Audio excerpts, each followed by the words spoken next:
Let's start off with some entertainment news, and there's been a lot of stuff coming out recently about the cast of Scream 7. Deadline reported that Scott Foley from Scream 3 was joining the cast, and then within 24 hours they revealed that Matthew Lillard is coming back as well.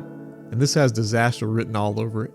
The only way I can see this working is if it's some kind of dream sequence. When I heard Neve Campbell was coming back, and this was when Christopher Landon was still going to direct it, I thought a great way to open Scream 7 would be to do what they did with Indiana Jones 5. You know, like an homage to the original, with the trivia and the phone call, and then run with that for a little bit to trick the audience, and then have some of the other ghost faces start to pop up until the audience finally realizes this is a dream. You know, satisfy both the old school fans and today's audience. But I doubt that's going to be the case. Obviously, we'll have to wait and see what they're going to do, but they've already shit on the legacy of the other movies, and they've got the same lazy writers for this one, so I'm not really optimistic. Also, according to The Hollywood Reporter, Resident Evil is getting yet another reboot, this time with Barbarian director Zach Cregger. And listen to what they're saying. Cregger's take is described by sources as a revamp that will take the title to its horror roots and be more faithful to the initial games, which date back to 1996. Now, why does that sound so familiar? Oh, that's right, because that's exactly what the previous director said. I mean, look at this. This is what the director of Welcome to Raccoon City said not even 4 years ago, Johannes Roberts. I wanted to go back to the horror of it all. I wanted scares and atmosphere rather than full-on action. I think fans of the game felt the same. They wanted to see the iconic characters and locations and feel that the movie was more in line with the Resident Evil game. I mean, you can't make this shit up. So now the guy who did Barbarian is going to get a shot at it. And how many times are we going to see this play out? You know, these independent directors that get a hold of a big name franchise and realize that the indie stuff does not work for blockbuster movies. So we'll see what happens with this one. Let's talk about some home video news. And speaking of somebody who would have been great for a Resident Evil movie, Rennie Harlin's The Long Kiss Goodnight's coming to 4K in April. And a lot of people predicted this one after Deep Blue Sea was announced. I expect this to look great because it's a Warner Brothers scan, but the biggest surprise is the Atmos soundtrack, and this is what you want to see from these new 4K releases, especially at the boutique label pricing. Unfortunately, the extras are a little weak with nothing new from Shane Black or Rennie Harlin. I love commentaries, but if you want to listen to somebody who wasn't involved in the production talk about a movie, you can just go to YouTube. I've also seen some rumors that there's going to be a Crocodile Dundee 4K Blu-ray soon. I guess because there's a new theatrical release in Australia. But Paramount's had this on 4K digital for a while now, and we know how addicted they are to these anniversary editions, and that's not until 2026, so I'm skeptical we're getting a 4K this year.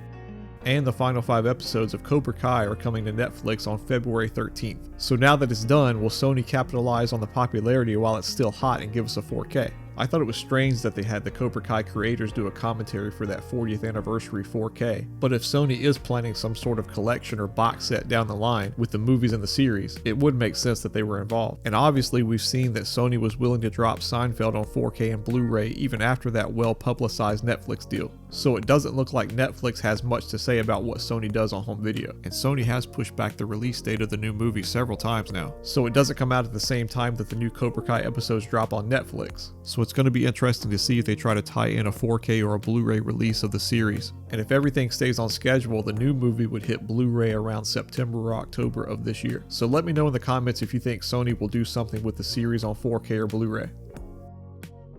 Okay, now let's review Kill Bill on 4K. And I'm honestly surprised at the negativity surrounding this one so far, considering Tarantino, you know, the great lover of film, has pretty much given them what they really want, which is to make your 4K TV look like a crappy projector from the 70s, so mission accomplished. But let's take a look at what's good about it. The biggest and most obvious upgrade over the Blu-ray is the contrast. There was some pretty extreme clipping on the old Blu-ray, and given that this was a digital intermediate, that kind of contrast manipulation would have had to have been done prior to the home video release. And this kind of stuff was pretty common on the early Disney Blu-rays, as I pointed out before on movies like Pirates of the Caribbean. But honestly, this might be some of the worst clipping I've ever seen. I mean, look at the detail loss on the kitchen counter. And the sinks are completely erased in this shot.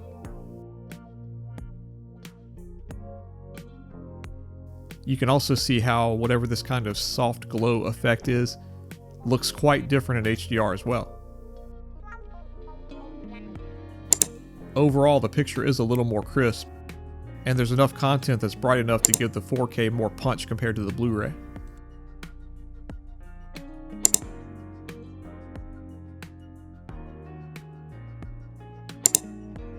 And now for the bad.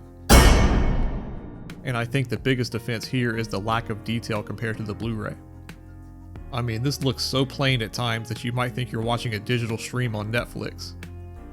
Obviously, coming from a 2K DI that was shot on film, there's not much that you can do. But with what I've seen from other studios, you have to think there's something they could have done to get some more detail out of this. And this is where I think as consumers we're getting screwed with all this originality BS. Because now we're starting to get a lot of 4Ks that aren't even marginally sharper than a Blu-ray. I can even make the argument with this one that the Blu-ray looks sharper upscale than this 4K with how good some of these displays are these days. And the grain on the Blu-ray looked a little tighter to me upscaled by a Sony OLED. Now part of that might be that it looks like they've applied some sort of noise reduction and you do get that smeared look at times. I didn't really think it was bad enough to ruin the experience. But for all the complainers out there who freaked out over the James Cameron stuff, I would definitely say that the processing they used on those is far superior to what's happening here. But is it still worth upgrading? For me personally, I absolutely can't stand blown highlights in a movie. And as much as I like 4K and HDR, I'll watch upscale 1080p Blu-rays all day long if they don't have blown highlights. And this Blu-ray has some of the worst clipping I've ever seen. But unfortunately the contrast is really the only reason to upgrade. There's no added detail and no upgrade to the soundtrack. The existing soundtrack really pushes the limits of what 5.1 can do, and it's a great soundtrack. But you can get the same soundtrack on the Blu-ray, so why buy the 4K?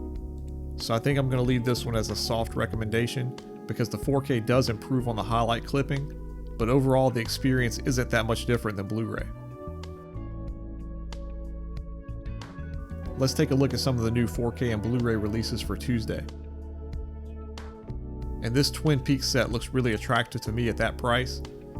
They list the runtime at 44 hours, that's a lot of content for only 55 bucks.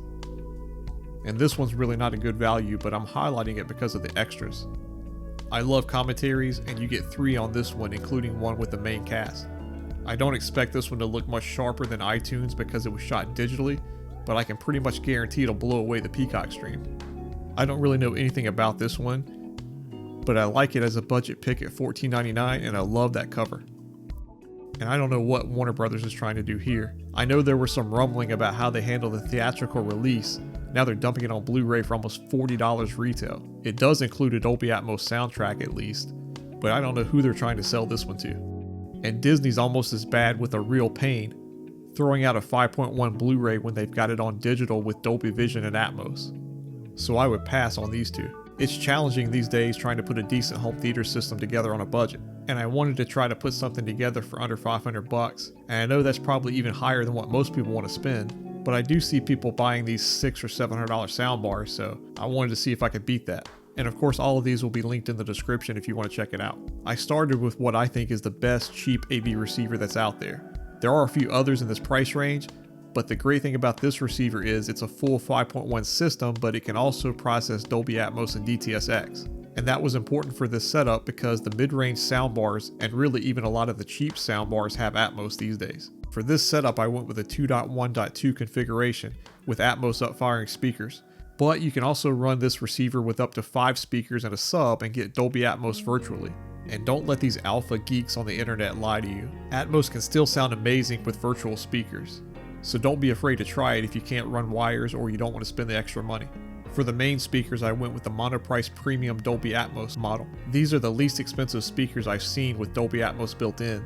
And the driver sizes are comparable if not slightly bigger than what you might find on an upper mid-range soundbar. And you'll run this with a phantom center. I know a lot of people have beaten into our heads over the years that you need a center channel, but you really don't.